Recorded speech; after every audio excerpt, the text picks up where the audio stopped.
அந்தகாரம் அப்படிங்கிற ஒரு படத்தோட கதையை தான் இன்னைக்கு நம்ம பார்க்க போறோம். இந்த படத்தை பார்க்கும்போது உங்களுக்கு பயங்கரமான ஒரு குழப்பத்தை உண்டாக்கும். தலையை பிச்சுக்கிற மாதிரியும் மண்டை பைத்தியம் பிடிக்கிற மாதிரியும் ஏகப்பட்ட ட்விஸ்டுகளை சும்மா தெரிக்க வச்சிருப்பாங்க. என்ன எதுன்னு மற்றபடி டீடைல்ஸை படம் பார்த்து தெரிஞ்சுக்குவோம். இப்போ ஒரு பீச்சை காமிக்கிறாங்க. அந்த பீச்சில் ஏதோ பழைய டெலிஃபோன்லாம் உடஞ்சு போய் கிடக்கிற மாதிரி காமிக்கிறாங்க. இன்னொரு பக்கத்தில் ஒருத்தவங்க போன்ல பேசிக்கிட்டு இருக்காரு. அப்படியே இன்னொருத்தரை காமிக்கிறாங்க. இன்னொரு பொண்ணை காமிக்கிறாங்க. இப்படி நிறைய பேர்த்த காமிச்சுக்கிட்டே இருக்காங்க. அவங்க எல்லாருமே ஒரே லேண்ட்லைன் நம்பர்ல தான் பேசிக்கிட்டு இருக்காங்க. இந்த உலகம் உங்களை மதிக்கலனா நான் சொல்ற உலகத்துக்கு போனீங்கன்னா அங்க உங்களுக்கு இருக்கிற மதிப்பு மரியாதை அதிகம் அப்படிங்கிற மாதிரிலாம் சொல்லிக்கிட்டு இருக்கும் போதே அவங்க ஒவ்வொருத்தரும் சூசைட் பண்றதுக்காக பிளக் போர்டை ஒயரெல்லாம் கட் பண்ணி ஷாக் அடிச்சு ஒருத்தர் இறந்து போறாரு. இன்னொருத்தர் தன்னைத்தானே விஷத்தை கலந்து குடிக்கிறார். இன்னொருத்தர் தூக்கு மாட்டி இறந்து போகிறாரு. ஒருத்தவங்க தண்ணியில முழுகி அப்படியே இறந்து போறாங்க. இப்படி ஒவ்வொருத்தரும் இறந்து போறாங்க. என்னன்னே ஒண்ணுமே புரியல. இது எல்லாமே கடைசியில உங்களுக்கு தெரிய வரும். மனசுல வச்சுக்கோங்க. இப்ப அப்படியே கொஞ்ச நாளுக்கு அப்புறம் ஒருத்தரை காமிக்கிறாங்க. பேரு செல்வம். கண்ணு தெரியாது. கிட்னி ஒரு பக்கம் ஃபெயிலியர் ஆயிடுச்சு. பாவம் ரொம்பவே கஷ்டப்படுற ஃபேமிலி. அப்பா அம்மா யாரும் கிடையாது. சொந்தம் சொல்லிக்கிறது யாரும் கிடையாது. இப்ப அவருக்குள்ள ஒரு போன் கால். நான் சொன்னவரை போய் பாத்தியா, பாத்தீங்கன்னா உனக்கு கொஞ்சம் பணம் கிடைக்கும் அப்படிங்கிற மாதிரிலாம் பேசிக்கிட்டு இருக்காங்க. அப்படியே ரோட்ல நடந்து வந்துட்டு இருக்காரு. நம்ம ஆளுக்கு கண்ணு தெரியல அப்படின்னாலும் ஒரு கவர்மெண்ட் லைப்ரரியில தான் வேலை பார்த்துக்கிட்டு இருக்காரு. அங்க இருக்கிறவங்களும் இவரை ரொம்ப நல்லா பாப்பாரு. இல்லைன்னா வேலையும் அந்த அளவுக்கு செல்வம் ரொம்ப நல்லா பாப்பாரு. சில டைம் ஃப்ரீ டைம் கிடைச்சாக்கா எக்ஸாமுக்கு படிச்சுக்கிட்டு இருக்காரு. இந்த டைமாவது பாஸ் ஆயிடுவே அப்படின்னு அங்க இருக்கிற ஒரு வாதியாரி கேட்க, கண்டிப்பா சார் பாஸ் ஆகி தான் சார் ஆகணும் அப்படின்னு சொல்லிக்கிட்டு இருக்காங்க. இன்னொரு பக்கத்துல இங்க ஒருத்தர் எக்ஸசைஸ் பண்ணிக்கிட்டு இருக்காரு. அடுத்த நிமிஷம் நேரா பாத்ரூமுக்கு போறாரு. பல்லு விளக்குல போறாரு. ஆனா பிரஷ் எடுக்கும்போது அந்த டப்பாக்குள்ள இருந்த பிளேடு கையை கட் பண்ணி விட்டுருது. ரத்தமா சொட்டவா ஆரம்பிக்குது. அப்ப இவருக்கு ஒரு போன் கால் வருது. அந்த போன் கால்ல யார் பேசுறாங்கன்னா, இதுக்கு முன்னாடி இந்த போன் வந்துட்டு ரிப்பேர் ஆயிடுச்சு, அதுக்காக சரி பண்றதுக்காக கொடுத்திருந்தாங்க. இப்ப வேற ஒரு போனை எடுத்துட்டு வந்து தான் கொடுத்திருக்காங்க. நல்லா இருக்கா, கரெக்டா ஒர்க் ஆகுதா அப்படிங்கிற மாதிரி எல்லாம் கேட்டுட்டு போனை வச்சுறாங்க. ஒன்னும் பிரச்சனை இல்ல, எல்லாமே பர்ஃபெக்டா தான் இருக்கு அப்படின்னு அந்த ஆளு சொல்லிட்டு வெளியே கிளம்பிட்டு போறாரு. இந்த பக்கத்துல ஒரு டாக்டரை காமிக்கிறாங்க. படத்தோட ஆரம்பத்துல ஒரு சைக்காலஜிஸ்டா இருந்தார் இல்லையா, அவர் தான் இவரு. இவருக்கு பேஷண்ட் தான். இவருக்கு துப்பாக்கியால சுற்றுப்பாரு. நல்ல வேலை குண்டு தொண்டையில பட்டதால உயிர் பொழைச்சுக்கிட்டாரு. கொஞ்ச நாள் கோமா ஸ்டேஜ்ல தான் இருந்தாரு. அதுக்கப்புறம் ரெக்கவரி ஆயிருக்காரு. ஆனா இவருக்கு தொண்டையில சுட்டதால பேச்சு இப்ப வராம போயிடுது. தன்னோட க்ளோஸ் ஃப்ரெண்ட் ஒருத்தர் இருக்கிறாரு. அவர்கிட்ட இப்ப பேசலான்னு பாக்குறாரு. ஆனா ஒண்ணும் முடியல. நீ கொஞ்ச நாளைக்கு இரு, எல்லாத்தையும் சரி பண்ணிக்கலாம் அப்படின்னு ஒரு பக்கம் சொல்லிட்டு அவரோட ஃப்ரெண்ட் இன்னொரு இடத்துக்கு போறாரு. அந்த டாக்டருமே ஒரு சைக்காலஜிஸ்ட் தான். அவர் என்ன சொல்றாருன்னா, அவருக்கு பேச்சு வர்றதுல வாய்ப்பு இல்லாத ஒரு விஷயம், அதனால ஒரு டிவைஸ் ஒன்னு இருக்கு, இதை அவர் தொண்டையில வச்சுட்டாருன்னா அவர் பேசுறது ஓரளவுக்கு வெளியே கேட்கும் அப்படிங்கிற மாதிரி எல்லாம் சொல்லிக்கிட்டு இருக்காங்க. அது மட்டும் இல்லாம அவர் டாக்டரா இருந்தார் இல்லையா, இப்ப அதுக்கான வைத்தியம் எல்லாம் இனிமே பார்க்க முடியாது, லைசன்ஸ் எல்லாம் கேன்சல் பண்ணிட்டாங்க, இனிமே அவரால் எதுவுமே பண்ண முடியாது அப்படிங்கிற மாதிரி எல்லாம் சொல்லிக்கிட்டு இருக்காங்க. போதாத குறைக்கு ஹாஸ்பிட்டலுக்கு சீல் வச்சு விட்டாங்க. என்ன பண்றதுன்னு தெரியல. இப்ப வைத்தியம் பார்த்துக்கிட்டு இருக்க இந்த டாக்டருமே அவரோட மிகப்பெரிய ஃபேன் தான். இது ஒரு பக்கம் இருக்க. நம்ம செல்வத்தை காமிக்கிறாங்க. எக்ஸாமுக்கு படிச்சுக்கிட்டு இருந்தார் இல்லையா, இப்ப அப்பப்போ சில டைம்ல கிளாஸுக்கு எல்லாம் போவாங்க. அங்க ஒரு டீச்சர் தான் நம்ம செல்வத்துக்கு பாடம் எடுத்துக்கிட்டு இருப்பாங்க. இந்த தடவையாவது பாஸ் ஆயிடுவே செல்வம் அப்படின்லாம் கேட்டுக்கிட்டு இருக்காங்க. கண்டிப்பா டீச்சர், ஏதோ நல்லா தான் படிக்கிறேன், ஆனா எக்ஸாம் எழுதும் போது தான் எல்லாத்தையும் மறந்துறேன் டீச்சர், இந்த தடவையாவது நான் பாஸ் ஆகணும் அப்படிங்கிற மாதிரி எல்லாம் சொல்லிக்கிட்டு இருக்காரு. சொல்லி முடிச்சதுக்கு அப்புறம் ஒரு இடத்துக்கு போயிட்டு இருக்காரு. அங்க ஒரு கம்பெனில ஒருத்தர் இருக்காரு. அவரை பாக்குறதுக்காக தான் நம்ம செல்வமும் போறாரு. செல்வம் போனவனே, உங்க அம்மா கிட்ட பத்தி கொஞ்சம் பேசணும் சார் அப்படின்னு எதிர்த்து பேச ஆரம்பிக்கிறாங்க. அந்த ஆளு என்கிட்ட எல்லாம் நீ பேசாத, வெளியே போ அப்படின்னு சொல்லி நம்ம செல்வத்தை கழுத்து பிடிச்சு வெளியே துரத்தி விடுறானுங்க. பாவம் அங்க இருந்து நடந்து வராரு. அடுத்த நிமிஷம் அந்த ஆளு செல்வம் சொன்னதை நம்பி அவரோட வீட்டுக்கு போய் பாக்குறாங்க. அவங்க அம்மா அங்கே இறந்து போய் கிடக்குறாங்க. என்னன்னு தெரியல, பார்த்து ரொம்பவே கதறி எழுகிறான் அந்த மனுஷன். செல்வம் அப்படி என்னத்த சொன்னாரு அப்படின்னு நமக்கு ஒண்ணு பெருசா தெரியல. இப்ப ஏதோ ஒரு ரெக்கார்ட ஒண்ணு பண்ணிக்கிட்டு இருக்காரு. யார் கூட பேசுற மாதிரி தெரியுது. இந்த அதிகாரமும் முடிஞ்சு போச்சு அப்படிங்கிற மாதிரி எல்லாம் சொல்லிக்கிட்டு இருக்காரு. என்னன்னு தெரியல. அப்படியே ஒரு ரெக்கார்ட பண்ணி அந்த இடத்துல மாட்டி வைக்கிறாரு. இந்த மாதிரி கிட்டத்தட்ட ஒரு 400-500 டேப் ரெக்கார்டை ரெக்கார்ட் பண்ணி வைக்கிறாரு. ஆனா அது என்னத்தை தான் ரெக்கார்ட் பண்ணி வைக்கிறாரு அப்படிங்கிறது நமக்கு ஒன்றும் பெருசா காட்டல. இந்த பக்கத்துல நம்ம அர்ஜுனை தான் காமிக்கிறாங்க. அவங்க மீட் பண்றதுக்காக ஃப்ரெண்ட்ஸுங்க எல்லாம் வந்திருக்காங்க. நம்ம அர்ஜுன் கிட்ட இப்ப பெருசா போன் கிடையாது, லேண்ட்லைன் நம்பர் மட்டும்தான். அதுவுமே அடிச்சா சில தடவை நம்ம அர்ஜுனையும் எடுக்க மாட்டாரு. அப்படி அந்த ரூம்ல என்னத்தை தாண்டா பண்ணிக்கிட்டு இருக்க, ஒர்க்குக்கு எதுவும் போகலையா அப்படிங்கிற மாதிரி எல்லாம் சொல்லிக்கிட்டு இருக்காங்க. தேடிக்கிட்டு இருக்கேன் அப்படின்னு ஒரு பக்கம் சொல்றாரு. அர்ஜுன் இப்போதைக்கு கிரிக்கெட் கோச்சா தான் இருப்பாரு. இன்னொரு பக்கத்துல நம்ம அர்ஜுன் நேர கிளம்பி அவங்களோட ஃப்ரெண்ட் வீட்டுக்கு தான் போறாரு. அந்த ஃப்ரெண்டோட தம்பிக்காரனுக்கு ரொம்ப உடம்பு முடியாம இருக்கும். படுத்த படுக்கையாவே இருந்திருப்பான். நடந்தா கூடமே வீல் சேர் வச்சுதான் நடந்துடணும். அவனை ஒரு பக்கம் ரூமுக்கு கூட்டிட்டு போயிடா அப்படின்னு சொல்லி நம்ம அர்ஜுன் கிட்ட சொல்ல, அவனும் ஏதோ பயந்த பதற்றத்தோட அந்த ரூமுக்குள்ள கூட்டிட்டு போய் விடுறான். பக்கத்துல இருக்க ஒரு அட்டைப்பட்டி ஒண்ணு இருக்கு. அந்த அட்டைப்பட்டியில படத்தோட ஸ்டார்டிங்ல ஒரு புக்கை காமிச்சாங்க இல்லையா, அந்த புக்கு இந்த அட்டைப்பட்டியில இருக்குது. அதை பார்த்தோன்னு நம்ம அர்ஜுனுக்கு ஏதோ ஒரு பதட்டம் ஆகுது. சரின்னு இந்த பக்கம் திரும்புறாரு. திரும்பின அடுத்த நிமிஷம் இவ்வளவு நாளா எந்திருக்காதவன் நடக்காதவன் டப்புன்னு பார்த்தா நம்ம அர்ஜுன் முன்னாடி நிக்கிறான். அர்ஜுன் இதை பார்த்தவொடனே உடனே பயந்து போறாரு, கத்தவா ஆரம்பிக்கிறாரு. இதை கேட்ட சத்தம் கேட்ட அந்த பொண்ணு வந்து பாக்குது, இவ்வளவு நாளா எழுந்திருக்காத ஒன்னா பார்த்த உடனே ஏன் எழுந்திருத்து நிக்கிறான் அப்படின்னு ஒரு பக்கம் சொல்லிக்கிட்டு இருக்கும்போது நம்ம அர்ஜுனுக்கு ஒன்னும் புரியல. சரி, அங்க இருந்து அப்படியே கிளம்பி போறாரு. இந்த பக்கத்துல டாக்டர் காமிக்கிறாங்க, டாக்டரோட ஃப்ரெண்டையும் காமிக்கிறாங்க. அவரோட ஏற்கனவே ஒர்க் பண்ண அந்த கிளினிக்கு தான் வந்திருக்காங்க. அந்த கிளினிக்ல அப்பெல்லாம் மூடிட்டாங்க, அந்த பில்டிங் வேற ஒருத்தங்களுக்கு கை மாறி போச்சு, அது இல்லாம போலீஸ்காரங்க சீல் வச்சுட்டாங்க, இனிமே நீ எந்த ஒரு வைத்தியமும் பார்க்க முடியாது அப்படின்னு சொல்லிட்டு அந்த டிவைஸ் எல்லாம் கொடுத்திருக்காங்க. அதுதான் கழுத்துல வச்சுக்கிட்டு இப்ப பேச ஆரம்பிக்கிறாரு. என்னதான் பண்றது அப்படின்னு ஒரு பக்கம் சொல்லிட்டு, என்னதான் நடந்தாலும் சரி நான் என்னோட ட்ரீட்மெண்ட்டை கண்டினியூ பண்ணுவேன் அப்படின்னு சொல்லும்போது, நீயே ஒரு பேஷண்டா தான் இருக்க, நீயே ஒரு இடத்துல ட்ரீட்மெண்ட் பார்த்துக்கிட்டு தான் இருக்க, நீ இந்த நேரத்துல பண்றது சரி கிடையாது அப்படின்னு ஒரு பக்கம் சொல்றாரு. சரி, நான் அந்த டாக்டர் ஓரளவுக்கு புரிஞ்சுக்கிறாரு. இப்ப வீட்டுக்கு வராரு. வீட்டுக்கு வந்த ஒரு நிமிஷத்துல திரும்பவும் அவரோட ஃப்ரெண்டுக்கு கால் பண்றாரு. இந்த டோருக்கோட கீ ஒன்னு இருந்தது எங்கடா அப்படின்னு சொல்லி கேட்கும்போது, இப்ப அந்த ரூமை ஓபன் பண்றது ரொம்ப அவசியமா அப்படி இப்படின்லாம் பேச ஆரம்பிக்கிறாரு. எனக்கு ரொம்ப அவசியம் தான் சொல்லி அந்த சாவியும் எடுத்துக்கிறாரு, இருக்கிற இடத்த சொல்லிடுறாரு. அப்படியே ஒரு பாத்ரூமுக்கு போறாரு. அங்க போய் நிக்கிறாரு. தனக்கு நடந்ததெல்லாம் திரும்ப திரும்ப ரிமைண்ட் பண்ணி பார்த்துக்கிட்டே இருக்கிறாரு. அவருக்கு மனசே ஒன்றும் சரி வரல. தன்னோட வாழ்க்கையை இந்த அளவுக்கு சிதைச்சிட்டான் ஒரு பைத்தியக்காரன் அப்படின்ற நிலைமை கூட நம்ம டாக்டர் யோசிக்க ஆரம்பிக்கிறாரு. இங்க நம்ம செல்வத்தை காமிக்கிறாங்க. எக்ஸாம் எழுதிக்கிட்டு இருக்கிறாரு. அவங்க டீச்சர் தான் நம்ம செல்வம் சொல்ல எழுதணும். சில கொஸ்டினுக்கு எல்லாம் ஆன்சர் தெரியல. இதுதான் டீச்சர் என்னோட நிலைமை, படிப்பேன் நல்லாவே படிப்பேன், ஆனா எக்ஸாம் டைம்ல மறந்துடுவா அப்படின்னு ஒரு பக்கம் சொல்றாங்க. இந்த எக்ஸாமும் கோட்டை விட்டுட்ட அப்படின்னா என்ன பண்ணுவ, பேசாம ஒண்ணு பண்ணு, நீ எல்லாத்தையும் சொல்ற மாதிரி ஏதாவது பேசிக்கிட்டே இரு, நான் அப்படியே கரெக்டான ஆன்சர் நான் எழுதிடுறேன் அப்படின்னு நம்ம செல்வத்துக்கு தெரிஞ்ச டீச்சர் அப்படிங்கிறதுக்காக கொஞ்சம் ஹெல்ப் பண்ண ஆரம்பிக்கிறார். ஆனா நம்ம செல்வம் ரொம்பவே நல்ல பையன், அப்படிலாம் ஒன்னும் பாஸ் ஆகணும்னு கிடையாது டீச்சர், நான் சொல்றேன் எனக்கு தெரிஞ்சதை மட்டும் சொல்றேன், அதனால என்ன மார்க் வருமோ அது மட்டும் இருந்தா போதும் அப்படின்னு சொல்லி செல்வம் சொல்ல ஆரம்பிக்கிறாரு. நீ சொல்றதெல்லாம் வச்சு பார்த்தா கண்டிப்பா நீ பாஸ் ஆக மாட்டேன், ஃபெயில தான் ஆகும் அப்படின்னு சொல்லும்போது, பரவாயில்ல டீச்சர் எனக்கு ஒரு நேர்மை தான் முக்கியம் அப்படின்னு சொல்லும்போது, அதுக்கப்புறம் எக்ஸாம் எழுதுனதுக்கு அப்புறம் நம்ம செல்வத்தை கூப்பிட்டு அந்த பொண்ணு பேச ஆரம்பிக்கிறாங்க. ஒண்ணு மாதிரிதான் எங்க அப்பாவும் நேர்மையா இருந்தாரு. ஒரு நாள் ஹெல்மெட் போடாம போயிட்டாரு, எனக்கும் ஆபீஸ்க்கு டைம் ஆயிடுச்சுன்னு வந்துட்டேன். அந்த டைம்ல எங்க அப்பா ஹெல்மெட்டை கொஞ்சம் எடுத்துட்டு வந்து கொடுத்துட்டு போமா அப்படின்னு சொல்லும்போது, நீ டெய்லி ரூல்ஸ் அண்ட் ரெகுலேஷன் எல்லாம் ஃபாலோ பண்ண வேணாம், இன்னைக்கு ஒரு நாள் அட்ஜஸ்ட் பண்ண அப்படின்னு சொன்னேன். ஆனா அதுக்கப்புறம் எங்க அப்பா ஒரு விபத்துல இறந்து போயிட்டாரு, அன்னைக்கு மட்டும் நான் ஹெல்மெட்டை கொடுத்துருந்தேன் அப்படின்னா என்னோட அப்பா என் கூட இருந்திருப்பாரு, என்னாலதான் எங்க அப்பா இறந்துட்டாரு அப்படின்ற ஒரு கில்ட் ஃபீலிங்ல பேசிக்கிட்டே இருக்கிறாங்க. இப்ப நம்ம அர்ஜுனோட ஃப்ரெண்டு தான் வந்திருக்காங்க. அர்ஜுனோட ரூமுக்கு கதவை தட்டிட்டு இருக்காங்க. இந்த பக்கத்துல கதவை திறந்து வர்றா. அந்த பொண்ணு வந்து உட்காருது. ரூமை கொஞ்சமாவது நீட்டா வச்சிருக்கலாம்லடா அப்படின்னு ஒரு பக்கம் பேசிட்டு இருக்கும்போது, நம்ம அர்ஜுன் ஏதோ கொஞ்சம் மென்டலி டிஸ்டர்ப்டா ஆன மாதிரி தெரியுது. என்னடா ஒரு மாதிரியா இருக்கு அப்படின்னு சொல்லி கேட்டா, தரையில குனிஞ்சு காதை வச்சு பாக்குறான். கட்டிலுக்கு அடியில என்னதே தேடுறா. அவன் இங்கதான் இருக்கான், முடிஞ்சுக்கிட்டு தான் இருக்கான் அப்படின்னு ஒரு பக்கம் சொல்லும்போது, நீ என்னடா பைத்தியமாடா, நீ என்னடா பண்ணிக்கிட்டு இருக்கா அப்படின்னு ஒரு பக்கம் சொல்லும்போது, கட்டில உட்காந்துருக்கான். அந்த பொண்ணோட காலை பிடிச்சி உன் காலுக்குள்ளதான் அவன் வந்திருக்கான், ஒளிஞ்சிருக்கான் அப்படின்னு சொல்லும்போது, பைத்தியமாயிட்டே நீ அப்படின்னு சொல்லி திட்டிட்டு அந்த பொண்ணு கிளம்புதாக இருந்து. இப்ப நம்ம அர்ஜுன் அங்க தரையில படுத்திருக்கான் இல்லையா, அவனோட கையில ஃபர்ஸ்ட் பிளேடால கிழிச்ச ரத்தம் அங்க இருக்குது. அதை பார்த்தோன்னே அவன் அப்படியே உத்து பார்த்துக்கிட்டே இருக்கான், என்னன்னு பெருசா தெரியல. இப்ப நம்ம டாக்டரையும் டாக்டரோட ஃப்ரெண்டையும் தான் காமிக்கிறாங்க. டாக்டர் அவரோட ஹாஸ்பிட்டலுக்கு போயிருப்பாங்க, ஆனா அங்க இருக்கிற வாட்ச்மேன் அவரை விட்டுருக்க மாட்டாங்க.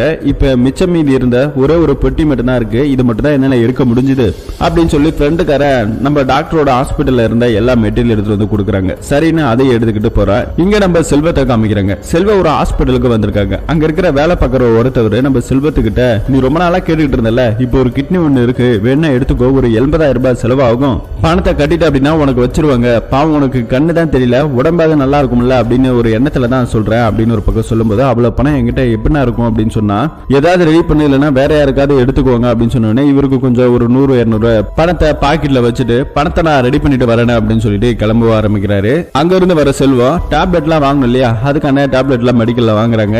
அங்கேயும் கடன் சொல்லி தான் வாங்குறாங்க. கணக்கை கரெக்டா முடிச்சிருப்பா, இல்லைன்னா ஓனர் திட்டுவார் அப்படின்னு ஒருத்தர் சொல்றாரு. அங்க இருந்து இப்ப நேரா வேலைக்கு வர்றாரு. வேலைக்கு வந்த அடுத்த நிமிஷம் அவர் வேலை பார்க்குற இடத்துல ஒருத்தர் இருக்காரு, கவர்மெண்ட் எம்ப்ளாய் தான். அவர்கிட்ட, சார் கொஞ்சம் பணம் வேணும் ஆபரேஷனுக்கு, கேட்டிருந்தேன் இல்லையா அப்படின்னு சொல்லி கேட்கிறாரு. அவ்வளவு பணம் என்னப்பா பண்றது, நானே பாரு பெட்ரோல் போறது கூட காசு இல்லாம இருக்கேன், என்ன செய்யறது, என்னோட நிலைமை அப்படி அப்படின்னு ஒரு பக்கம் சொல்ல ஆரம்பிக்கிறாங்க. சரின்னு நம்ம செல்வமா அங்க இருந்து கிளம்ப ஆரம்பிக்கிறாரு. கட் பண்ண அந்த பக்கத்துல நம்ம அர்ஜுன் கோச்சிங் எல்லாம் சொல்லி கொடுத்துருக்காரு. அவங்க லவரை கூப்பிட்டு பேசிக்கிட்டு இருக்காங்க. பேசிக்கிட்டு இருக்கும்போது, நீ என்னடா இப்படி எல்லாம் நடந்துகிட்டு இருக்க, உனக்கு ஏதாவது பிரச்சனை இருக்கோ, ஒருவேளை ஒரு மனநல டாக்டர் கொஞ்சம் கன்சல்ட் பண்ணு, இருக்கும் நல்லதா அப்படின்னு ஒரு பக்கம் சொல்ல ஆரம்பிக்கிறாங்க. சரின்னு அவரு ஒத்துக்கிறாரு. அந்த நம்பரை வாங்கிட்டு போயிட்டு போனை போடுறாரு. அந்த நம்பர் யாருக்கு போகுதுன்னா, நம்ம டாக்டர் இந்திரன் அந்த தொண்டையில குண்டு பட்டாரு இல்லையா, அந்த ஆளுகிட்ட தான் போகுது. அப்பதான் நம்ம ஹீரோ ஒரு விஷயத்த சொல்றாரு. என்ன அப்படின்னா, நம்ம ஹீரோ தங்கி இருக்க ரூம்ல யாரோ ஒளிஞ்சு நின்று நம்ம ஹீரோவை வாட்ச் பண்ற மாதிரியே தெரியுது, எனக்கு கொஞ்சம் பயமா இருக்கு சார் அப்படின்னு ஒரு பக்கம் அவர்கிட்ட சொல்றாங்க. சரி, ஷார்ப்பா ஒரு 8 மணிக்கு நான் வந்துடுறேன், அப்பாயின்மெண்ட் பிக்ஸ்டு அப்படின்னு சொல்லிட்டு போன் பேசிக்கிட்டு அந்த டாக்டர் அங்க வராரு. சரின்னு இவரும் போயிட்டு குளிக்க பிடிக்க ஆரம்பிக்கிறாங்க. அதுக்கப்புறம் ஒரு போன் கால் ஒன்று வருது. அந்த போன் காலை அட்டன் பண்ணி நம்ம அர்ஜுன் பேச ஆரம்பிக்கிறாரு. ஆனா அந்த போன் கால்ல வேற யாரோ பேசுறாங்க. என்னடா பயந்து போயிட்டு டாக்டர் எல்லாம் கன்சல்ட் பண்ணா நீ சரியாயிடுவியா, உன்னை எப்பயுமே விட மாட்டேன்டா அப்படின்னு ஒரு பக்கம் சொல்லும்போது, யாரா நீ எங்கிறதா பேசுற அப்படின்னு ஒரு பக்கம் சொல்லும்போது, நம்ம ஹீரோவை அப்படி இப்படின்னு கொஞ்சம் குழப்பவும் செய்யறான். நீ அந்த உடம்பு வச்சுக்கிறதுக்கு வேஸ்ட், நீ வாரதுக்கே தகுதி இல்லாதவன், நீ இறந்து போயிடு அப்படி இப்படின்னு சொல்லி நம்ம ஹீரோவை வெறுப்பேத்திக்கிட்டே இருக்கான். நம்ம ஹீரோக்கு கடுப்பாகி போனையும் வைக்கிறாரு. இந்த பக்கத்துல நம்ம டாக்டர் தான் காமிக்கிறாங்க. டாக்டர் என்ன பண்றாருன்னா அவரோட ஹாஸ்பிட்டல்ல இருந்த மிச்சம் மீதி எல்லாத்தையும் எடுத்துட்டு வந்து ஒரு லேப்டாப்ல போட்டு பாக்குறாரு. சில பேஷண்ட்டுங்களோட டீடைல்ஸ்ல கேதர் பண்ணிக்கிட்டே இருக்கிறாரு. இன்னொரு பக்கத்துல செல்வா அவங்க சித்தப்பா ஒருத்தர் இருக்காரு. அவர் இந்த தியேட்டர் ஒன்னு பழைய தியேட்டரை வச்சு ஓடிட்டு பழப்பம் நடத்திட்டு இருப்பாரு. அவருக்கு கல்யாணம் பெருசா ஆகல. அவர்கிட்ட போயிட்டு பணம் கேட்கிறாரு.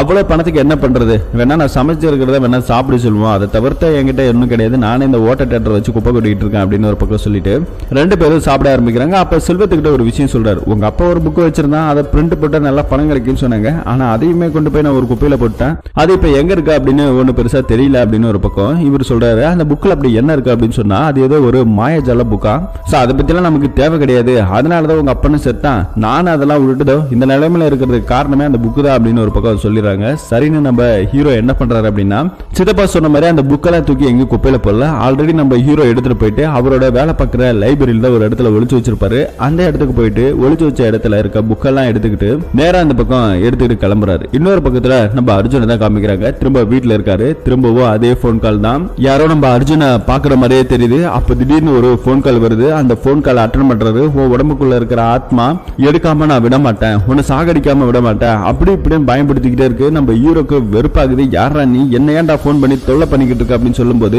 ஏன்னா அதனோட ஆன்மாவே என்னோடது, நீ இறந்துரு இறந்துரு அப்படின்னு ஒரு பக்கம் சொல்லிக்கிட்டே இருக்குது. அடுத்த நிமிஷம் பார்த்தா கதவு தட்டுற சத்தம். நம்ம ஹீரோ வீட்டுல இருக்க ஒரு பேட் எடுத்துட்டு போறாரு. நேரா கதவு திறந்த உடனே ஒரே அடி அடிச்சிடலாம் சொல்லி தான் போவாரு. ஆனா திறந்து பார்த்தா தெரியுது அவரோட கேர்ள் ஃபிரெண்ட் தான் வந்திருக்காங்க.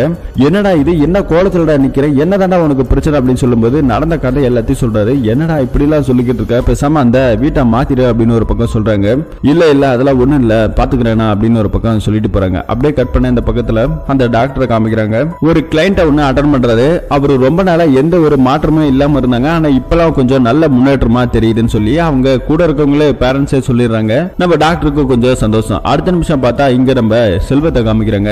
செல்வம் இங்க ஒரு இடத்துக்கு வந்திருக்கிறாரு. இந்த கன்ஸ்ட்ரக்ஷன் ஒர்க்ல ஒருத்தர்கிட்ட வந்து அவர் புக் பிரிண்டிங் பண்றாரு. இந்த மாதிரி இந்த புக் எல்லாம் பிரிண்டிங் பண்ணணும், ஏதாவது கொஞ்சம் அமௌண்ட் தேரும் அப்படின்னு சொல்லி கேட்கும்போது அவர் இந்த புக் பேரை கேட்டோன்னே ஏதோ கொஞ்சம் ஷாக் ஆகுறாரு. அதெல்லாம் ஒண்ணும் கிடையாது, நீங்க கிளம்புங்க அப்படின்னு ஒரு பக்கம் அனுப்பிச்சு விட்டுறாங்க. அடுத்த நிமிஷம் பார்த்தா திரும்பவும் அந்த புக்கெல்லாம் எடுத்துட்டு வந்து லைப்ரரியில வச்சிடறாரு. இந்த பக்கத்துல நம்ம அர்ஜுனுக்கு ஒரு நம்பர்ல இருந்து போன் கால் வந்துகிட்டே இருந்தது இல்லையா, மிரட்டுற மாதிரி. அந்த நம்பரை ஒரு வழியா நோட் பண்ணி அந்த நம்பரை கூகுள்ல சர்ச் பண்ணி அந்த அட்ரஸையும் கேதர் பண்ணிடுறாரு. அந்த அட்ரஸ் தேடி நம்ம அர்ஜுன் ஒரு பக்கம் போய்கிட்டே இருக்காரு. இன்னொரு பக்கத்துல நம்ம செல்வம் அந்த கன்ஸ்ட்ரக்ஷன் ஒர்க் புரோக்கர் என்ன பண்றாங்கன்னா செல்வத்தை ஒரு இடத்துக்கு கூட்டு வராங்க. என்ன அப்படின்னா ஒரு அபார்ட்மெண்ட் ஒன்னு இருக்கு. அந்த அபார்ட்மெண்ட்ல சில அமானுஷமான விஷயங்கள்லாம் நடக்குது. போனவன் யாரும் உயிரோட திரும்ப வந்ததில்ல. அங்க என்ன இருக்குன்னு சொல்லிட்டு அந்த பேயை நீ பிடிக்கணும், உன்னால முடியுமா அப்படின்னு சொல்லி கேக்குறாங்க. ஆக்சுவலி நம்ம செல்வம் வந்துட்டு இந்த பேய் பிடிக்கிற அந்த வித்தைகள்லாம் கொஞ்சம் தெரியும். சோ சரின்னு சொல்லிட்டு அங்க இருந்து அவரும் கிளம்புறாரு. லிப்டுக்கு மட்டும்தான் மேல அமுச்சு விடுறாங்க. மத்தபடி யாரும் பயந்துட்டு மேலேயே போகல. ஒரு வழியா இப்ப அந்த 6வது ஃப்ளோருக்கும் போறாரு. அங்க மட்டும் ஒரு ரூம் இருக்கு. அந்த ரூமை பார்த்து பல மந்திரங்கள் பூஜைகள்லாம் பண்ணப்பட்ட ஒரு ரூம் மாதிரி இருக்கு. ரூம் கதவை ஓபன் பண்ணி போறாரு. ஆல்ரெடி அங்க ஒரு 2-3 பேர் செத்து இருக்கிறாங்க. அதுக்கான வரைபடத்தெல்லாம் போட்டு வச்சிருக்காங்க. ரத்தமா இருக்குது. ரூமே ஒரு மாதிரி எலும்போடு மண்டை ஓடுமா இருக்குது. நிறைய பூஜை எல்லாம் பண்ணிருக்காங்க. ஆனா இது வரைக்கும் அந்த பேயை பிடிக்க முடியல. இப்ப நம்ம ஹீரோ ஒரு ஷீட்டை ஒன்னு எடுத்து விரிக்கிறாரு. அந்த ஷீட்ல தேங்காய் எல்லாம் வச்சிருக்காங்க. வச்ச உடனே அடுத்த நிமிஷம் இங்க யாரோ இருக்கிறீங்கன்னு எனக்கு தெரியும், கண்டிப்பா உங்களுக்கு என்ன வேணுங்கிறத சொன்னீங்க அப்படின்னா நான் உங்களுக்கான விஷயத்தை நான் பண்ணி கொடுக்குறேன் அப்படின்னு ஒரு பக்கம் செல்வம் சொல்ல ஆரம்பிக்கிறாரு. தேங்காய் வச்ச அடுத்த நிமிஷம் தேங்காய் சுத்த ஆரம்பிக்குது. அப்ப நம்ம செல்வத்துக்கு ஒரு விஷயம் புரியுது. ஆனா நீங்க வந்துருங்க அப்படின்னு சொல்லி கூப்பிடுறாரு. ஆனா அடுத்த நிமிஷம் நம்ம செல்வத்தை தூக்கி செவத்துல அடின்னு அடிக்க ஆரம்பிக்குது. சில நவதானியங்களை கொட்ட ஆரம்பிக்கிறாரு. கொட்டி மூட்டை கட்டி அங்கிருந்து எடுக்க போறாரு. திரும்பவும் அடிக்கவும் செய்யுது. சத்தம் மட்டும் கேக்குது. கீழே இருக்கிற அந்த புரோக்கர்ஸ் எல்லாம் பயப்பட ஆரம்பிக்கிறானுங்க. இன்னொரு பக்கத்துல நம்ம அர்ஜுன் போனார் இல்லையா, அந்த அட்ரஸ் கண்டுபிடிச்சு போய் பார்ப்பாரு. அது ஒரு பாலடைஞ்ச பங்களா மாதிரி இருக்கு. ஆனா அந்த அட்ரஸ்ல இருந்த ரூமை போய் பார்க்கறாரு. அங்க போனே எதுவுமே கிடையாது. அந்த ரூம்ல யாரும் இருக்கிற மாதிரி தெரியல. இப்ப திரும்பவும் நேரா வந்து தன்னோட கேர்ள் ஃபிரெண்டுக்கு லேண்ட்லைன் நம்பருக்கு போன் பண்ணி இந்த மாதிரி நான் சொல்ற நம்பருக்கு ஒரு கரெக்டா ஒரு 8 நிமிஷம் கழிச்சு போன் பண்ணு அப்படின்னு ஒரு பக்கம் சொல்றாரு. சரின்னு சொல்லிட்டு திரும்பவும் நம்ம அர்ஜுன் என்ன பண்றாருன்னா அதே வீட்டுக்கு போறாரு. சோ போன் உள்ள இருந்தா சத்தம் கேட்கும் இல்லையா, அவங்க கேர்ள் ஃபிரெண்டு போன் பண்றாங்க.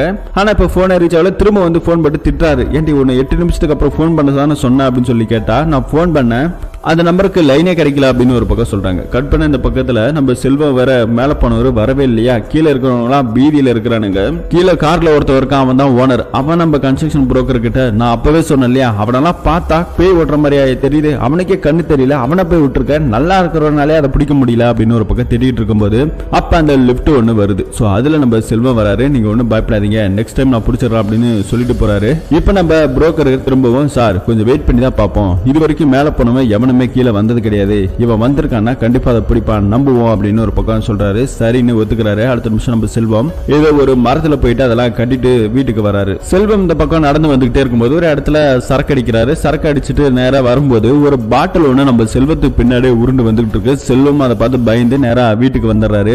இந்த பக்கத்துல நம்ம அர்ஜுனை தான் காமிக்கிறாங்க. அவருக்கு போன் கால் வருது. திரும்பவும் பயத்தோட தான் அந்த போனை அட்டன் பண்றாரு. அட்டன் பண்ண என்னோட ரூமுக்கு என்னோட இடத்துக்கு வந்து பார்த்த அப்படின்னாக்கா நீ என்கிட்ட இருந்து தப்பிச்சலான்னு பாக்குறியா, உனக்கு என்ன அவ்வளவு பயமாடா, என்ன தேடி அலையற, உன்னால பயப்படாம இருக்க முடியல அப்படி இப்படின்னு சொல்லி திரும்பவும் டென்ஷன் படுத்துறாரு. நம்ம ஆளுக்கு பைத்தியம் பிடிக்கிற மாதிரி தெரியுது. யாரா நீங்களாம் அப்படின்னு கேட்கற மாதிரியே தெரியுது. கடுப்புல போன் அந்த பக்கம் எடுத்து ஆஃப் பண்ணி போட்டுறாரு. இன்னொரு பக்கத்துல நம்ம டாக்டர் காமிக்கிறாங்க.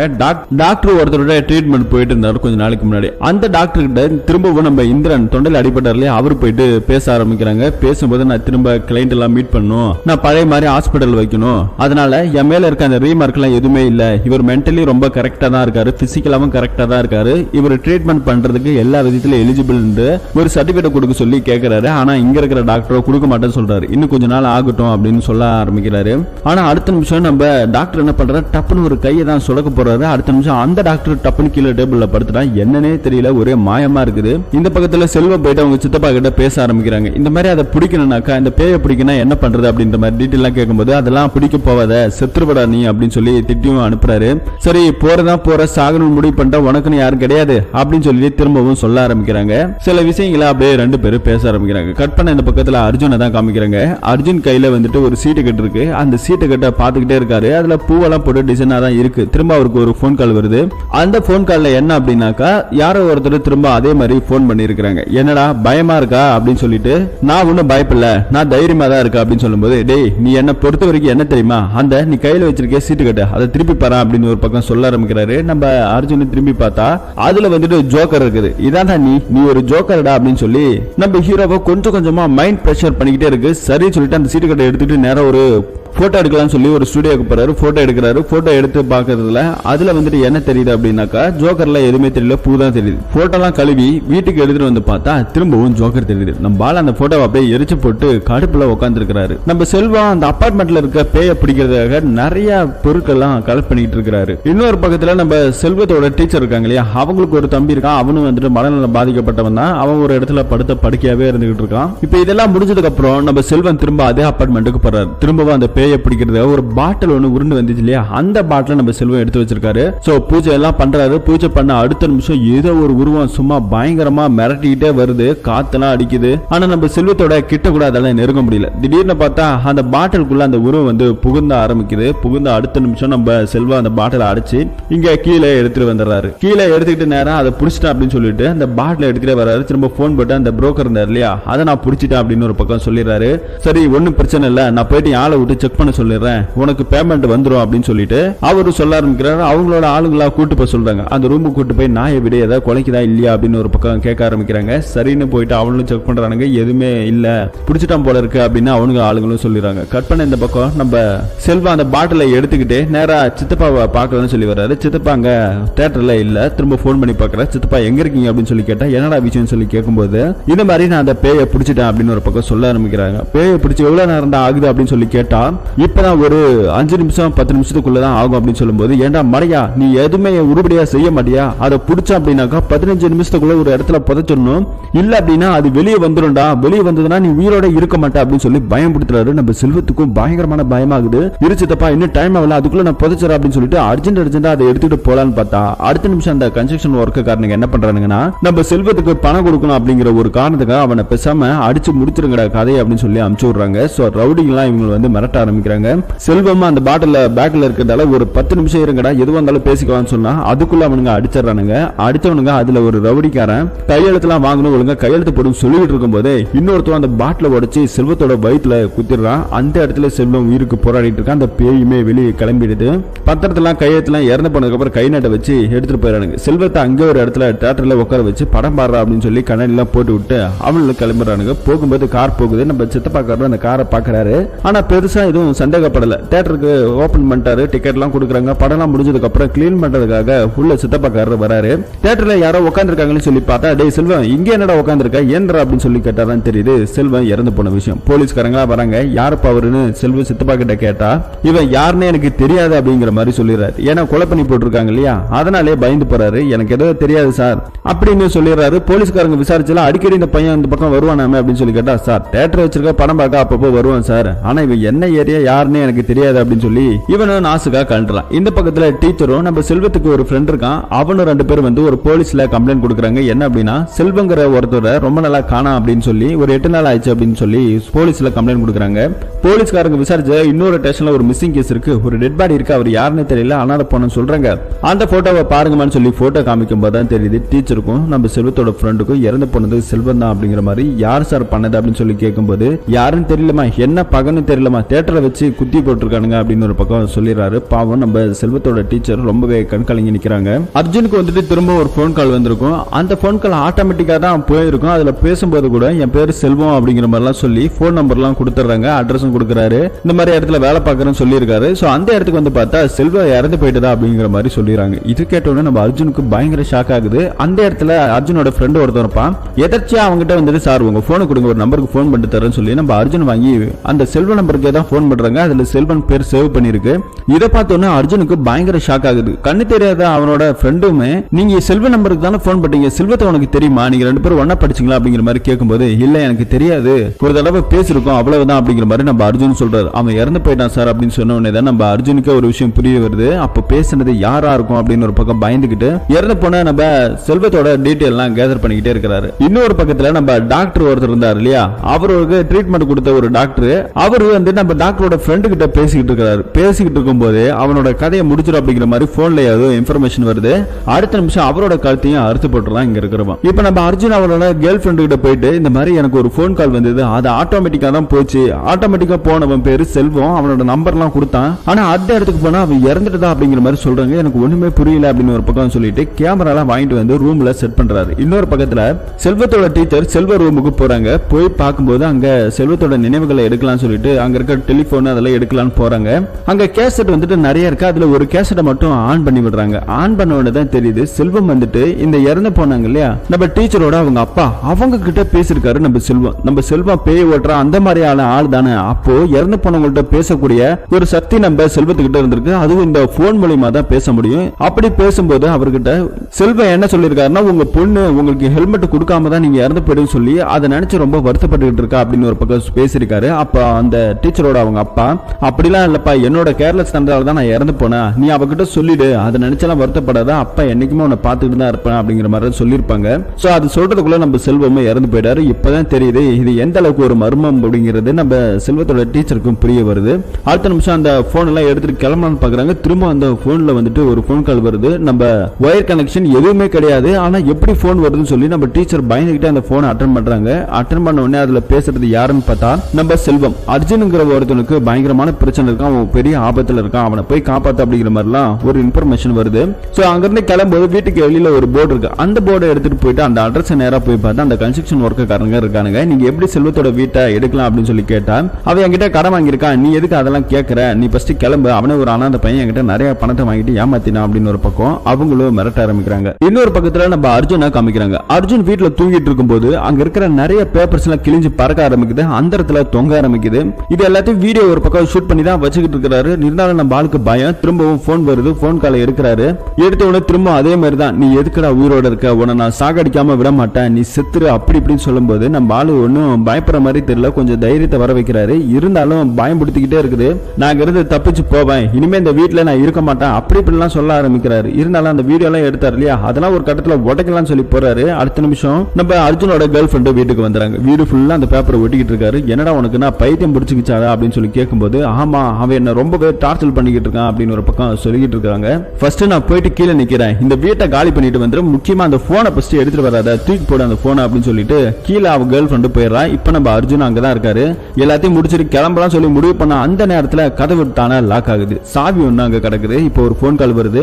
அந்த போன் கால்ல என்னடா பயந்து போய் கிளம்பலான்னு பாக்குறியா, நீ எங்க போனாலும் உன்னை நான் விட மாட்டேன், உன்னை துரத்திக்கிட்டு தான் நான் வருவேன் அப்படின்னு ஒரு பக்கம் சொல்லிக்கிட்டே இருக்கிறாரு. அப்ப வந்துட்டு வீட்டுல ஒரு சாவி இருந்து இல்லையா, அந்த சாவி மேலே கீழுமா குதிக்க ஆரம்பிக்குது. குதிச்ச அந்த சாவில 1 2 3 அப்படிங்கிற மாதிரி அதுல அந்த உருட்டு கட்டெல்லாம் இருக்குது. அது முடியும் நம்பர் எல்லாம் நோட் பண்றாரு. அந்த நம்பருக்கு போன் பண்றாங்க. அந்த நம்பர் வேற ஒருத்தங்களுக்கு போகுது. அது யாருன்னு பார்த்தா நம்ம செல்வத்தோட டீச்சருக்கு தான் போகுது. சோ அவங்கள்ட்ட போன் பண்ணி இந்த மாதிரி நான் மாட்டிக்கிட்டேன், எனக்கு சீக்கிரமா வந்து காப்பாத்துங்க அப்படின்னு ஒரு பக்கம் சொல்லிடுறாங்க.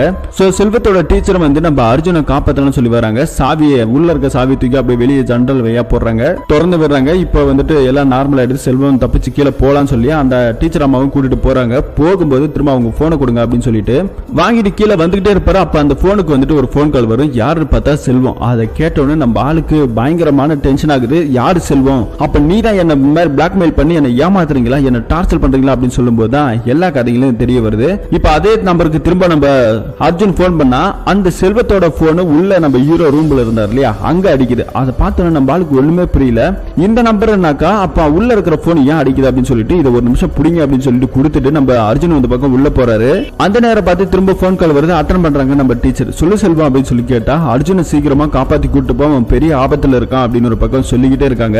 இந்த பக்கத்துல நம்ம அர்ஜுன் உள்ள போறாரு. போய் பார்த்தா அந்த போன் அப்படியே அந்த இடத்துல நின்னுகிட்டு இருக்குது. அதை பார்த்தோன்னா நம்ம பயந்து போய் ஒரு பேட் எடுத்து அந்த போனை போட்டு அடின்னு அடிச்சு சுக்குநூறுவா ஆக்கிறாரு.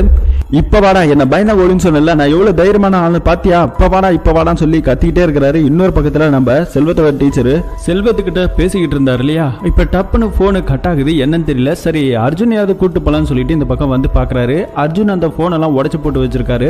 அதை பார்த்த அடுத்த நிமிஷம் அந்த பொண்ணு நம்ம அர்ஜுனை பிடிச்சி திட்ட ஆரம்பிக்குது. உனக்கு என்ன கிறுக்கா பிடிச்சிக்கிச்சு, எதுக்காக பண்ணி அந்த போனை உடைச்ச, அந்த போன்ல பேசிக்கிட்டு இருந்தது யாரு தெரியுமா அப்படின்னு ஒரு பக்கம் சொல்ல ஆரம்பிக்கும் போது நம்ம அர்ஜுன் எல்லாமே எனக்கு தெரியும், அந்த செல்வங்கிற பேய் தான் இந்த போன் மூலியமா என்கிட்ட போன் பண்ணி என்ன டார்ச்சர் பண்ணி என்ன சாகடிக்கிறதுக்காக அவன் பிளான் பண்ணிக்கிட்டு இருக்கான் அப்படின்னு ஒரு பக்கம் நம்ம அர்ஜுன் சொல்லிக்கிட்டு இருக்கும்போது அவன் ஒன்னு சாகடிக்கிறதுக்காக போன் எல்லாம் பண்ணல, உன்னை காப்பாத்துறதுக்காக தான் ஒவ்வொரு தடவையும் போன் பண்ணிருக்கான், நீ இந்த பிரச்சனையில இருந்து தப்பிக்கணுங்கிறதுக்காக தான் போன் பண்ணிருக்கான் அப்படின்ற மாதிரி எல்லாம் சொல்லும் போதுதான் நம்ம அர்ஜுன் ஒரு விஷயத்தை யோசிக்க ஆரம்பிக்கிறாங்க. இந்த டீச்சர் சொல்றதெல்லாம் உண்மையா பொய்யான்னு சிந்திக்கிறதுக்கான இப்ப நேரம் இல்ல. என்ன பண்ணலாம் அப்படின்னு சொல்லி கேட்டா இந்த போனை நம்ம சரி பண்ணணும். செல்வம் என்கிட்ட பேசும்போது யாரோ உனக்கு பிரச்சனை இருக்கிறது மட்டும்தான் சொன்னாரு, அது சொல்றதுக்குள்ள அந்த ஆள் யாருன்னு கேட்கறதுக்குள்ள நீ இந்த போனை உடைச்சிட்ட அப்படின்னு ஒரு பக்கம் சொல்ல ஆரம்பிக்கிறாங்க. சரி இப்ப இந்த போனை சரி பண்ணாதான் செல்வத்துக்கிட்ட திரும்ப நம்ம பேச முடியும் அப்படின்னு சொல்லிட்டு இப்ப அந்த போனை எடுத்துக்கிட்டு வேகமா போறாங்க. இன்னொரு பக்கத்துல இந்த டாக்டர் தான் காமிக்கிறாங்க. டாக்டர் என்னமோ போன்ல ஏதோ ஒரு அப்ளிகேஷனை இன்ஸ்டால் பண்றாரு. அது மாதிரி நிறைய டிவைஸை கனெக்ட் பண்றாங்க. குறிப்பா சொல்லணும்னா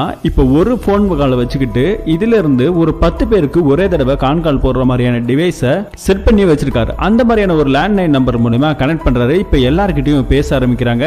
இன்னொரு பக்கத்துல நம்ம அர்ஜுனும் நம்ம டீச்சர் அம்மாவும் ஒன்னா கார்ல போய்கிட்டு இருக்காங்க. அப்போ டீச்சர் அம்மாக்கு ஒரு விஷயம் ஞாபகம் வருது. செல்வம் என்கிட்ட பேசும்போது உனக்கும் எனக்கு தெரிஞ்சவங்களால தான் பிரச்சனை இருக்கு அப்படின்றத மட்டும் சொன்னாங்க அப்படின்னு இந்த டீச்சர் அம்மா சொல்லும்போது உனக்கு எனக்கு தெரிஞ்சவனா அது யாருன்னு தெரியலையே அப்படின்னு பக்கம் யோசிச்சுக்கிட்டே இருக்காங்க. இப்போ போன் சரி பண்றதுக்காக வராங்க. போன் கடையில கொடுத்தா இந்த போன்லாம் சரி பண்றதுக்கு தூக்கி குப்பையில போடலாம் அப்படின்னு சொன்னா எங்களுக்கு இந்த போன் ரொம்ப இம்பார்ட்டன்ட், ஒரு அரை மணி நேரத்துல சரி பண்ணி கொடுக்குன்னு சொல்லி ஒரு 1000 ரூபாய் காசை கொடுத்துட்டு இவங்க ஒரு பக்கம் போன் சரி பண்ணிக்கிட்டே இருக்காங்க. அப்போ வந்துட்டு டிவில அஜித் வந்துட்டு ஒரு படத்துல பேசிட்டு இருப்பாரு இல்லையா, இந்த மிமிக்ரி பண்ணி பேசலாமா அப்படிங்கிற மாதிரி சொல்லும் போது தான் நம்ம அர்ஜுனுக்கு ஒரு விஷயம் மைண்டுக்குள்ள வருது. ஒருவேளை யாராவது மிமிக்ரி பண்ணி தான் நம்ம கிட்ட இந்த மாதிரி பேசுறாங்களோ அப்படின்னு ஒரு பக்கம் யோசிச்சுக்கிட்டு தன்னோட கேர்ள் ஃப்ரெண்டுக்கு போன் பண்ணி விஷயத்தெல்லாம் சொல்ல ஆரம்பிக்கிறாங்க. இந்த மாதிரி யாராவது மிமிக்ரி பண்றாங்களோ அப்படின்னு ஒரு பக்கம் சொல்ல ஆரம்பிக்கிறாங்க. உன்னை மிமிக்ரி பண்ணி ஏமாத்துற அளவுக்கு உன்னை பயன்படுத்துற அளவுக்கு இங்க யாரும் எதுவும் கிடையாது, நீ தேவையில்லாத கற்பனை பண்ணிக்கிட்டு இருக்காத அப்படின்னு ஒரு பக்கம் சொல்லிக்கிட்டு இருக்காங்க. இன்னொரு பக்கத்துல நம்ம அர்ஜுனும் அந்த டீச்சர் அம்மாவும் ஒரு கார்ல தான் வந்திருப்பாங்க. அந்த கார் வெளியே பார்க் பண்ணிட்டு இருப்பாங்க. போன் கடைக்கார கார்ல வெளியே நிப்பாட்டிடாதீங்க, போலீஸ்காரங்க தூக்கிட்டு போயிடுவானுங்க அப்படின்னு ஒரு பக்கம் சொன்னவனே இந்த அம்மாவும் வெளியே ஓடி போய் பாக்குது. பார்த்து அடுத்த நிமிஷம் அந்த காரை லாக் பண்ணிட்டு போயிருக்காங்க போலீஸ்காரங்க. அங்க இருக்கிற ஒருத்தர் கீ வச்சிருக்காரு, ஆனா திறந்து விடுறதுக்கு லஞ்சம் கொடுக்கணுமா, நானும் ஒரு கவர்மெண்ட் சர்வெண்ட் தான், தயவு செஞ்சு திறந்து விடுங்கன்னு சொன்னாக்கா அதெல்லாம் இங்க வேலைக்கு ஆகாது, இங்க பாரு டாக்டர் அவரோட காரே பூட்டு போயிட்டு போயிருக்காங்க, அவரு லஞ்சம் கொடுத்து தான் போறாரு அப்படின்னு ஒரு பக்கம் சொல்லும் போதுதான் இங்க நம்ம டீச்சர் அம்மாக்கு ஒரு விஷயம் ஸ்ட்ரைக் ஆகுது. அடிச்சு புடிச்சுக்கிட்டு நம்ம அர்ஜுனை பார்க்கலாம் சொல்லி போனா அர்ஜுன் இப்ப அந்த சர்வீஸ் கடையில இல்ல. அங்க இருக்கிறவர்கிட்ட எங்கன்னு கேட்டா மேல போனாருங்க மேடம் அப்படின்னு சொல்லிட்டு மேல போய் நம்ம அர்ஜுன் என்ன என்னத்தையோ சர்ச் பண்ணிக்கிட்டு இருக்காரு. அந்த கூகுள்ல சர்ச் பண்ணும்போது நம்ம டாக்டர் இருந்தார் இல்லையா, அவர் வந்துட்டு ஒரு சைக்காலஜிஸ்ட் தான். இருந்தாலும் அவர் இறந்து போய் கொஞ்ச நாளைக்கு மேல ஆயிப்போச்சு. இந்த விஷயம் தெரிஞ்ச உடனே நம்ம அர்ஜுனுக்கு பயங்கரமா ஷாக் ஆகுது. ஒருவேளை இவர் தான் நம்ம கிட்ட இந்த மாதிரி பேசினாரோ அப்படின்னு சொல்லிட்டு அவரோட இன்டர்வியூ வீடியோ எல்லாம் எடுத்து பார்த்தா அவர் பேசின வாய்ஸும் நம்ம ஹீரோ கிட்ட மிரட்டின வாய்ஸும் ஒரே மாதிரியா இருக்குது. அதிர்ச்சி அடைகிறாரு. அடுத்த நிமிஷம் இங்க இருக்க அந்த டீச்சர் அம்மா வந்துடுறாங்க.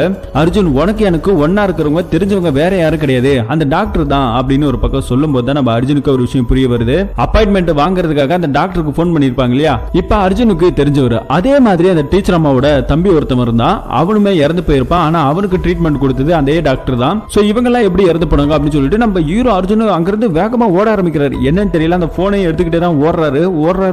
ஓடிக்கிட்டே இருக்கிறாரு. ஒரு கட்டத்துல போயிட்டு ஒரு பாலத்துக்கு மேல நிக்கிறாரு. திரும்ப அதே போன் கால் வருது. அதே வாய்ஸ், அதே டாக்டர் தான் பேசுற மாதிரி தெரியுது. அப்ப நம்ம அர்ஜுன் பேசிக்கிட்டு இருக்காரு. என்னடா ஓடிக்கிட்டே இருக்கிறியா, எல்லா விஷயம் தெரிஞ்சிச்சா? தெரிஞ்சாலே நீ எல்லாம் உயிரோட இருக்காத, நான் சொல்றதை கேளு. உனக்கு அந்த ஊர்ல மரியாதை இல்லையா? நான் சொல்ற மாதிரி கேளு. அந்த பாலத்துல இருந்து கீழே குதிச்சுனாக்கா இன்னொரு உலகத்துக்கு நீ வருவ. அங்க வந்தா உனக்கு எல்லாமே சந்தோஷமா கிடைக்கும் அப்படின்னு சொல்லும்போது இந்த டைம் நம்ம அர்ஜுன் வந்துட்டு கொஞ்சம் தெளிவா இருக்கிறாரு. உன்னோட மிரட்டல் உருட்டலுக்கெல்லாம் நான் பயப்பட மாட்டேன். உன்னால என்ன பண்ண முடியுமோ அதை உன்னால முடிஞ்சா பண்ணிக்கூடா அப்படின்னு ஒரு பக்கம் மிரட்ட ஆரம்பிக்கிறாங்க. அப்பதான் ஒரு பிளாஷ்பேக்கே ஒன்னு காட்டுறாங்க. படத்தோட ஆரம்பத்துல நிறைய பேர் ஒரே தடவை இறந்து போனாங்க இல்லையா, அப்போ நம்ம டாக்டர் ஒரு டிவைஸ் ஒன்னு கனெக்ட் பண்ணி ஒரே தடவை நிறைய பேர்கிட்ட பேசுற மாதிரியான ஒரு செட்டிங்க வச்சிருந்தாரு பாருங்க.